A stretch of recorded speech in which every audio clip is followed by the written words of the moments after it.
सो हमारे साथ हैं अफार सिंघवी सर, जो ASDC के प्रेसिडेंट हैं। तो पहले उनसे बात करते हैं। सर, मेरा पहला सवाल आपसे ये है, आप you are such a veteran in the engineering and manufacturing, why don't you post regularly over your LinkedIn sir? ये ऐसा है कि हम मेरी एज अभी 70 ईयर्स हो गई है, इसीलिए ज़्यादा ज़रूरत है सर। ऐसा है कि कर सकते हैं, नहीं करके नहीं कर सकते हैं, पर शुरू से आदत नहीं पड़ी। और इतनी एक्टिविटीज़ मेरी जो कंपनी के बाहर है, सोशल सर्विस वगैरह, तो हमारे जापानीज़ में एक कॉन्सेप्ट है जो हमने सीखा है कि गेम्बा है ना, जहाँ पे प्रॉब्लम आता है वहाँ पे टाइम दो।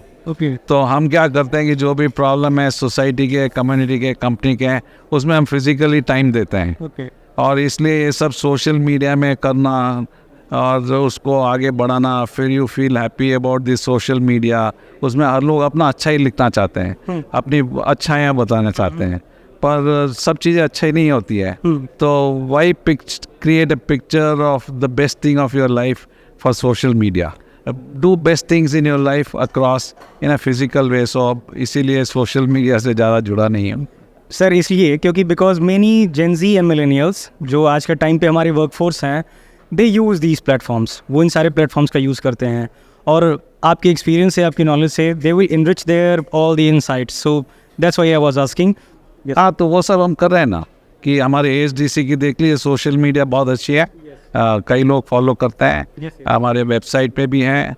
तो ऐसे हमारे एक्मा का भी अगर वेबसाइट देखते हैं तो सब में, तो यहाँ पे हम ऑर्गेनाइजेशन के थ्रू, इंस्टीट्यूशन के थ्रू हमारा विजडम है, नॉलेज है, वो सब शेयर कर रहे हैं। इतना ही कि हमारा इंडिविजुअल नाम नहीं आ रहा है आगे। I am not becoming popular through social media, but I am working towards all these activities. And हमारी जो एक्टिविटीज़ हैं और हमारी जो एक्सपीरियंस हैं, हम सब जगह शेयर कर रहे हैं। और जो इंडस्ट्री कनेक्टेड लोग हैं, वहाँ पे जो एम्प्लॉयज़ हैं, उनके साथ में हमारी जो एक्टिविटीज़ है, एक्मा की एक्टिविटीज़ है, ASDC की एक्टिविटीज़ हैं, उससे काफ़ी कुछ लर्निंग हो रहा है। जैसे मैं इसके पहले ASDC प्रेसिडेंट के पहले मैं एक्मा पिलर 3 का चेयरमैन था। तो वहाँ पे हम कई industry related programme members companies के लिए करते हैं, जैसे zero defect, lean manufacturing, upskilling, reskilling. तो वो सब एक्टिविटीज़ में ऑलमोस्ट 400-500 कंपनी से मैं कनेक्टेड था। तो हमारी जो भी छोटी मोटी नॉलेज है, मैं वेटरन तो और भी कई लोग हैं, पर जो भी छोटी मोटी हमारी नॉलेज हैं, जो हम शेयर कर रहे हैं दूसरे प्लेटफॉर्म के हिसाब से, कि वो सही जगह पहुँचे। तो सर, थैंक यू, आपने मेंशन किया क्लीन इंजीनियरिंग का सर। सस्टेनेबिलिटी और वो हमारे आज के टाइम पे बहुत एक इंडिस्पेंसिबलनेस, एक बहुत ज़रूरी चीज़ हो चुकी है।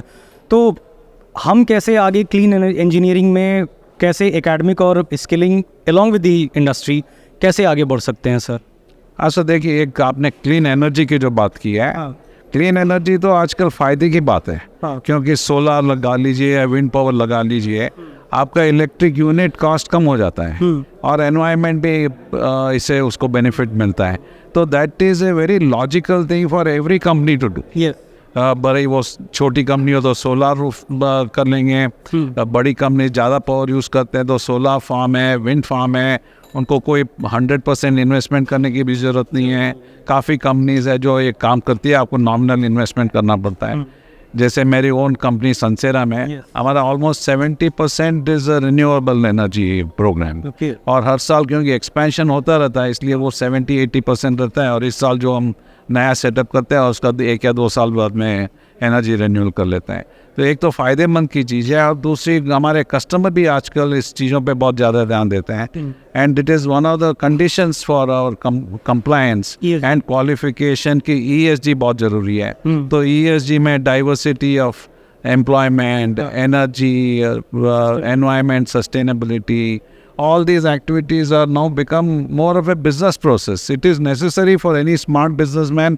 If he doesn't do it, it's a problem for him with the future. So it is, and it is helping the world. Yes. So, and my next question would be, sir, on the AI. For now you have crossed 70. Sir, आपने वो वक्त देखा है जब लोग first hand एक foreman के तौर पे काम करते थे, और आज AI जो है, आर्टिफिशियल इंटेलिजेंस, वो लगभग हर इंडस्ट्री में इन्फ्यूज़ हो रही है। तो how do you see AI in automobile industry and skilling in this sector? अगर कोई उसमें एक पेक्यूलियरिटी हो, कोई एक अजीब जैसी चीज़ हो जो आपको नज़र आ रही हो, जो शायद नोटिस नहीं की जा रही हो आपकी नज़र में? सो देखिए AI अभी 15-20 साल से जो लोग काम कर रहे हैं AI के ऊपर, कई चीज़ें ऑलरेडी आ चुके जो हम पहले उसको AI करके नहीं समझते थे। अब उसका एक नॉमेनक्लेचर आ गया AI।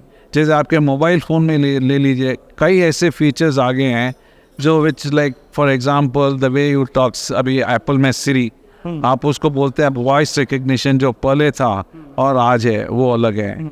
कई क्वेश्चंस वो एंटिसिपेट भी कर लेती है। जैसे आपने मॉर्निंग अलार्म डाला है 6:30 बजे का और आप 6 बजे उठ जाते हैं, आप देखिए फ़ोन आपको कहेगा कि आपका 6:30 का अलार्म अभी भी रखना है, ख़त्म करना है।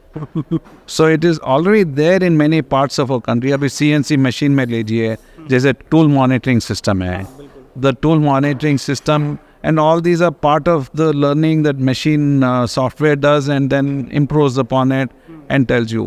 But अभी ऐसी कई चीज़ें जो आ गई हैं जो अभी AI के नाम से हो गया है कि ये this is important, necessary.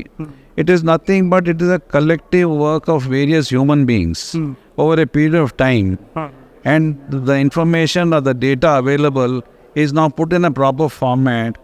And then they're using artificial intelligence to do the work that humans were doing. Yes, actually. So अभी ऑटो इंडस्ट्री में इंडस्ट्री 4.0 आके कई साल हो गए, हाँ बिल्कुल। पर अभी उसका प्रचलन थोड़ा बहुत धीरे बढ़ रहा है। अभी तक मेरे हिसाब से तो बहुत बाकी है। अब इसके अलावा डेटा एनालिटिक्स, अभी ऑटो इंडस्ट्री में देखते हैं तो डेटा इज़ ह्यूज। आपकी व्हीकल का फोरकास्ट है, monthly forecast, yearly forecast, next 5 years के लिए फोरकास्ट, और उसके हिसाब से फिर कंपोनेंट मैन्युफैक्चर, हम जैसे लोगों को वो फोरकास्ट को वापस समझना, पुराने रिकॉर्ड से देखें कि इस कस्टमर का फोरकास्ट कितना एक्यूरेट है, कितना डिस्काउंट करना है, कितना इंक्रीज़ करना है, कौन से टाइम पे कम ज़्यादा होगा, आपने इंडियन फेस्टिवल के हिसाब से कैसे प्रोडक्शन चेंज करना है। तो ये सब चीज़ें हम मैन्युअली हमारे माइंड से करते थे। Now these are all right fit for AI to be used because there is definite data available. Yes. There are definite factors available to estimate. जैसे अपने country का GDP growth is estimated with 7% plus. So with that data available, the government push for 5 trillion economy, the government's plan for 2047. So all these today, for a human mind to capture this and keep in mind while preparing his plan is not that easy. Now all these now will, through AI, will become more and more comprehensive. Data will be available. You will have data put in you in a easy format that you can understand and work on it. Yes. Like for example, supply chain ले लीजिए आप। Supply chain में आपको customer का forecast है, हाँ बिल्कुल। आपको रॉ मटेरियल खरीदना है तो उसके लिए भी आपको टाइमलाइन पता है कि ये सप्लायर से आपको ऑर्डर देने के बाद में 2 महीने में मिलेगा, इसका मिनिमम ऑर्डर क्वांटिटी इतना है, ये लॉजिस्टिक टाइम है, और आपके प्रोडक्शन में एक पार्ट के लिए इतना टन, इतना केजी मटेरियल चाहिए। Everything is definite.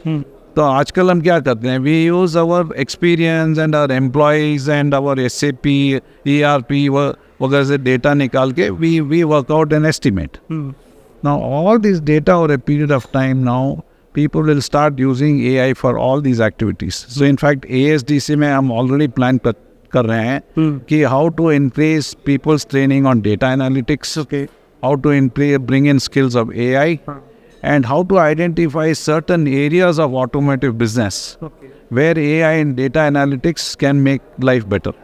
For example, आप फैक्ट्री में ले लीजिए, कंपनीज के पास काफ़ी सुपरवाइजर्स, इंजीनियर क्या करते हैं, वहाँ पे खाली वो मटेरियल प्लानिंग चल रहा है, मशीन एलोकेशन का टाइम चल रहा है, वर्कर्स का अलॉटमेंट टाइम चल रहा है। All this actually you locate it, data is available and it's the same data that is to be used day in day out with minor changes. तो उसके हिसाब से now it is becomes easy for you to predict, or your prediction which you're doing manually, it is very easy to put it on through data analytics. Get into data analytics, set up your data management, and once that is there, you can start getting promoting into AI. So कई companies भी सोच रही हैं, ASDC की तरफ से हम सोच रहे हैं, काफ़ी कुछ करिकुलम के बारे में वर्कआउट कर रहे हैं।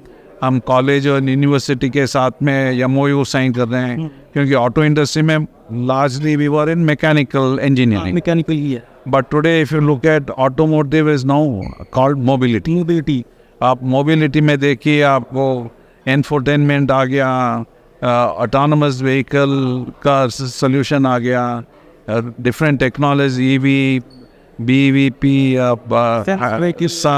सब आ जाएगा। तो इसमें अभी आपको इलेक्ट्रॉनिक्स इंजीनियर भी चाहिए, इलेक्ट्रिक इंजीनियर भी चाहिए, एनवायरनमेंट इंजीनियर भी चाहिए, रिस्क एंड सेफ्टी है वो भी बढ़ गया है, उसके लिए भी चाहिए। तो now auto industry even earlier was known as a mother of manufacturing, हाँ बिल्कुल, and it will continue to remain. Now it is becoming mother of all the engineering. ये इसमें सब आ गया, every technology including software. Software की contribution will be almost 20 to 30% in high end cars.